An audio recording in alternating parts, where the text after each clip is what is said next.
Nags Head is a community of diverse people with diverse financial means, a mix of affluent property owners and those living on fixed incomes.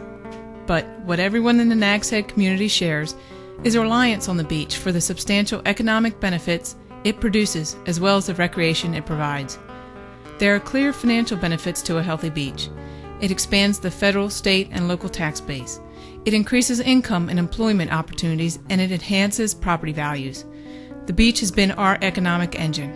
We cannot afford to lose our beautiful beach. But nothing quite equals the beauty, power, and potential destructiveness of the ocean. Unfortunately, Nags Head is losing some of its beach. Certain parts of the beach are eroding, and with it, the potential erosion of our economy. The goal of this program is to inform you of what the town of Nags Head proposes to do, with your approval, to protect our community for the present as well as the future. Hi, my name is Roberta Thuman. I'll be your host today for a forum on the Nags Head Emergency Beach Nourishment Project.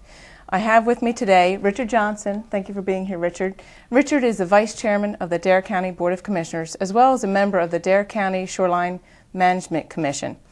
To my left is Anna Sadler. Anna is the Mayor Pro Tem of the Nags Head Board of Commissioners. And to my right is Ike McCree. Ike is a Nags Head town attorney, as well as a partner in the local law firm of Hornthal, Riley, Ellis, and Mayland. And finally, with us today, we have Tim Khanna. Tim is president of Coastal Science and Engineering. His firm is the engineers working as the engineers for the Nags Head Emergency Beach Nourishment Project. Anna, to start off our discussion today, can you give us a general overview of the entire project? Roberta, as you know, Nags Head's been working on an emergency beach project for quite some time, and what it will do is put sand on about 10 miles of the Nags Head's eroding beach. There's really two purposes for this. One is to maintain our current tax base, and the other, of course, is to protect our infrastructure. Tim Khanna, of course, is here today. He is our engineer, and he will be going into the very intricate details of the project as we go along. We actually have 4 steps to this whole process. The first step included actually hiring Tim's firm. We searched long and hard. We're very confident that Coastal Science and Engineering is the firm that's going to be able to do the work. The second step of that, of course, was for them to go ahead and apply for the permits. That also has been accomplished. Today, of course, we're sitting here at number 3. Number 3 is actually our job. It's our job to inform the voter of the project. And we're hoping at the end of the project explanation today that we will arrive there. The 4th step is the financing, which will be made public soon.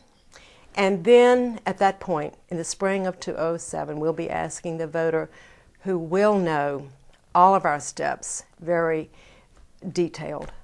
We'll be asking him to go to the polls and make a decision. Thank you, Anna. Tim, Nags Head's hired your firm, Coastal Science and Engineering, to assist with the project due to your extensive experience in this field. Can you tell us some of the more particulars about the project?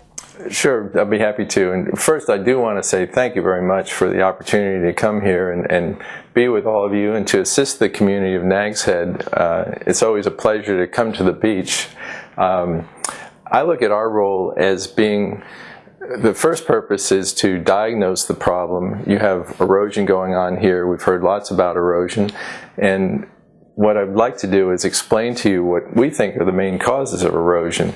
But more importantly, we'll spend some time talking about the plan that we've come up with for mitigating the erosion. And why don't we just start out by saying that over the last 3 years, we've had a chance to spend a lot of time on the beach here. We've prepared a plan that's before you right now, and let's first start by presenting the plan. The plan will consist of adding sand to the beach. This is called Nourishment. And I have a chart here that is a typical map of Nags Head. Most of you at home probably are used to looking at a map from north to south. North is at the top and south at the bottom. We're just going to turn it sideways right here. And we're going to look at Nags Head from the north to the south. The proposed plan consists of adding about 4.5 million cubic yards of sand. I'll explain how much that is in a moment. And what we want to do is rebuild the beach from about almost the north end of the town line all the way down to the south end of the town line. That's a 10-mile stretch. This whole area here would get about 4.5 million cubic yards. It's somewhat similar to the federal project, but there are some significant differences. Everybody that's been to the beach lately knows that we have a problem, and what I'm here to do is tell you what we think are the causes of that problem, how severe is it, and what we can do about it. Okay. Tim, if you wouldn't mind, could you explain to us how the Nags Head project will interface with the Corps of Engineers project that we've all heard about? Sure, absolutely. It's very similar in scale and scope. It involves moving sand, putting it on the beach. In fact, the place where we're looking to borrow the sand from is offshore, the same area where the Corps of Engineers is searching. We have a map here that we'll show. We'll talk about that in a moment. We're also scheduling the amount of sand to go from the north end, the same starting point as the federal project, ending at the south end of Nags Head. Same boundaries and reaches. The main difference is it's smaller in scale, and there are a few reasons for that. One is affordability, two is need, and three, I would say it's going to be quicker to implement a locally sponsored project than the federal project, given the present budget constraints of the federal government. And just for a little background, a lot of communities like yours have embarked on locally sponsored projects. I know there's always this debate about who should pay for the nourishment, whether it's the locals or the feds or some combination of state, local, and so on. And it turns out many communities have chosen the federal route. It's a wonderful program, but it often takes 15 to 20 years to implement. For example, Miami Beach had a severe problem in 1958. They brought in the federal government to describe what the problem is, determine what to do about it. But it wasn't until 1976 when they got their first sand on the beach. Myrtle Beach also had a problem starting in the late 70s. They brought the feds in 1977. They started their studies.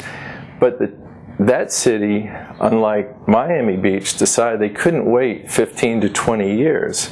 So what they did was implement an interim project.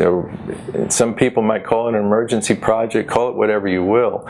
The point is, the locally sponsored project at Myrtle Beach was designed to buy time, to put some sand on the beach, put a lot of sand on the beach, restore the beach to protect infrastructure, provide a recreational beach, reduce the damages during storms, and prepare the beach for the federal project.